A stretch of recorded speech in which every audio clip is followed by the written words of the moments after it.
जय हिंद। मैं हूं परवेज पवार और आप देख रहे हैं एलकेबी न्यूज। उत्तर प्रदेश की 9 विधानसभा सीटों पर उपचुनाव की तैयारियां जोर शोर से चल रही हैं। उत्तर प्रदेश की 9 विधानसभा सीटों के मतदाता 13 नवंबर को अपने मत का प्रयोग करेंगे और 23 नवंबर को इन विधानसभा सीटों के उपचुनाव के नतीजे आएंगे, जिसको लेकर सभी की निगाहें बनी हुई हैं कि उत्तर प्रदेश में इन 9 विधानसभा सीटों के नतीजे क्या रहने वाले हैं, जिनमें अखिलेश यादव समेत जहां से अखिलेश यादव विधायक थे उस सीट पर भी अब उपचुनाव होना है, क्योंकि अखिलेश यादव कन्नौज से सांसद हैं। इसके अलावा राष्ट्रीय लोकदल की एक सीट है मीरापुर विधानसभा, वहां से विधायक चंदन चौहान भी अब बिजनौर संसदीय सीट से सांसद हैं। तो इन अलग अलग सीटों के सियासी समीकरण हम आपको बताएंगे, लेकिन आज इस वीडियो में हम आपको मीरापुर विधानसभा सीट के बारे में बताएंगे।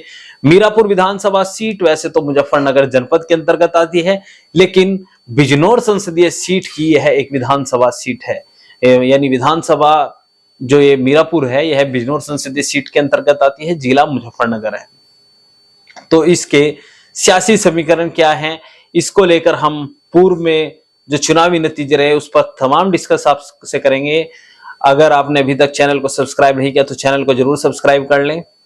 तो मीरापुर विधानसभा सीट 2012 में पहली बार यहां पर चुनाव हुआ। इससे पहले यह क्षेत्र मोरना विधानसभा सीट के नाम से जाना जाता था। और मोरना विधानसभा सीट पर 2007 की बात करें तो कादिर राणा, जो बहुजन समाज पार्टी के टिकट पर 2009 में सांसद बने थे, वो 2007 में यहां से विधायक बने थे।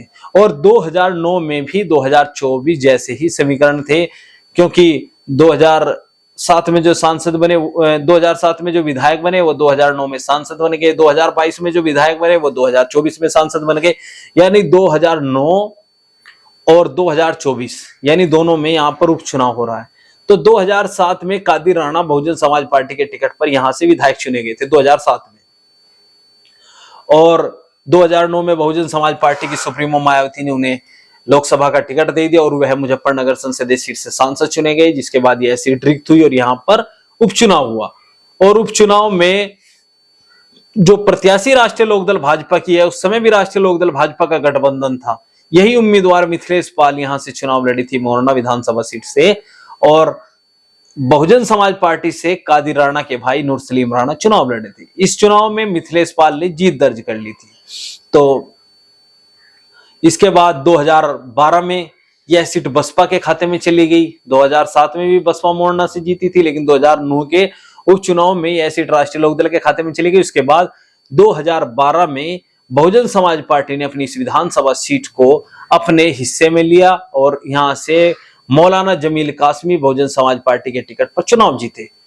हालांकि प्रदेश भर में समाजवादी पार्टी की प्रचंड लहर थी, पूर्ण बहुमत की सरकार अखिलेश यादव के नेतृत्व में समाजवादी पार्टी की बनी थी उस समय, लेकिन मीरापुर विधानसभा सीट पर बहुजन समाज पार्टी के मौलाना जमील कासमी चुनाव जीते थे।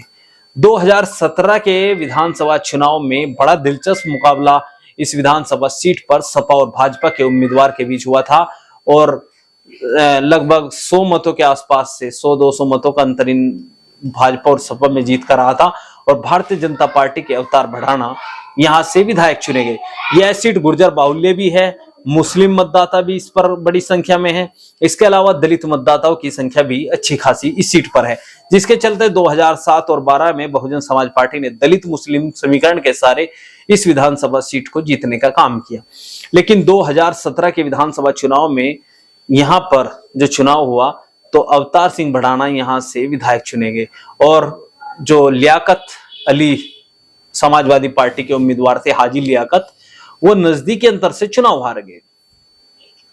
अब हाजी लियाकत चुनाव हारे तो समाजवादी पार्टी 2022 के विधानसभा चुनाव में यह सीट राष्ट्रीय लोकदल के खाते में चली गई, और 2022 के विधानसभा चुनाव टिकट वितरण से पहले सपा के नेता रहे चंदन चौहान को अखिलेश यादव ने राष्ट्रीय लोकदल में भेजा, और राष्ट्रीय लोकदल के सिंबल पर वो मीरापुर विधानसभा सीट से चुनाव लड़े और चुनाव में जीत दर्ज कर ली।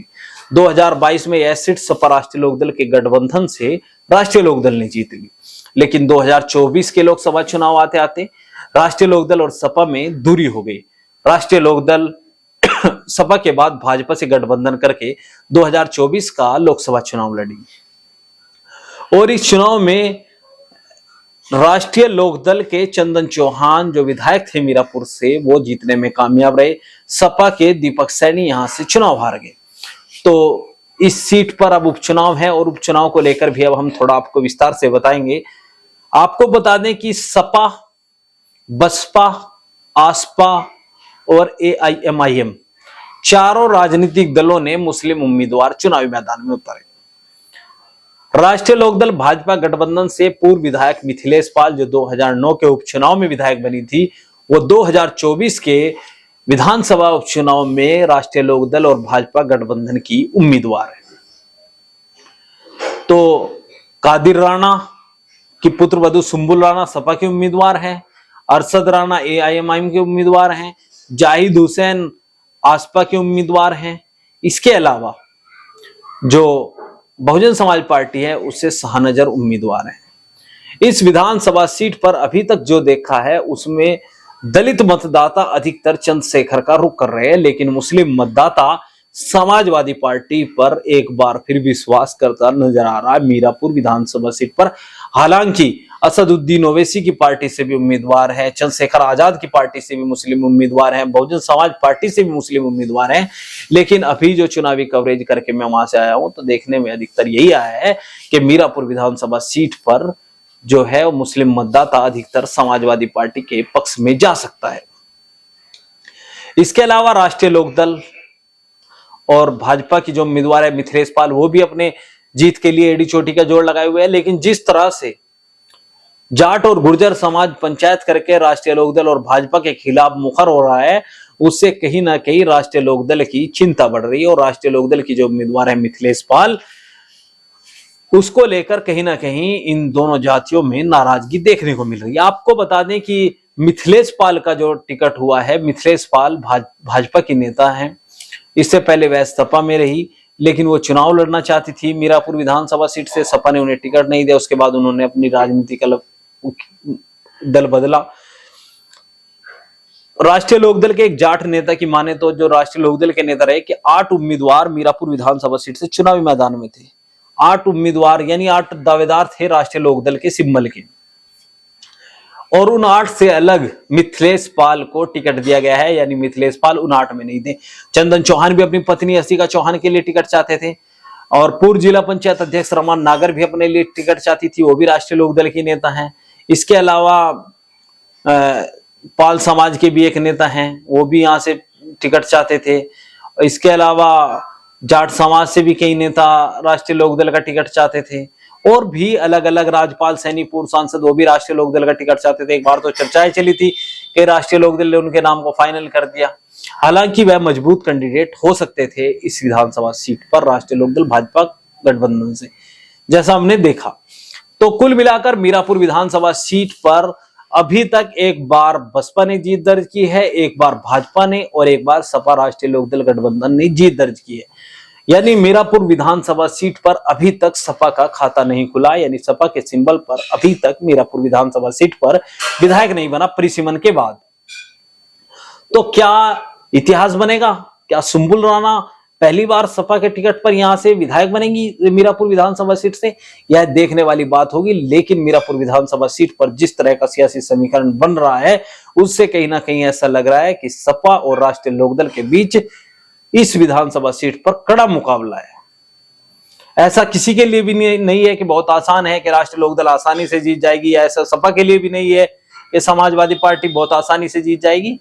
बड़ा कड़ा मुकाबला इस विधानसभा सीट पर देखने को मिल सकता है, और बहुजन समाज पार्टी और आसपा का जिक्र भी हम इस वीडियो में जरूर करेंगे।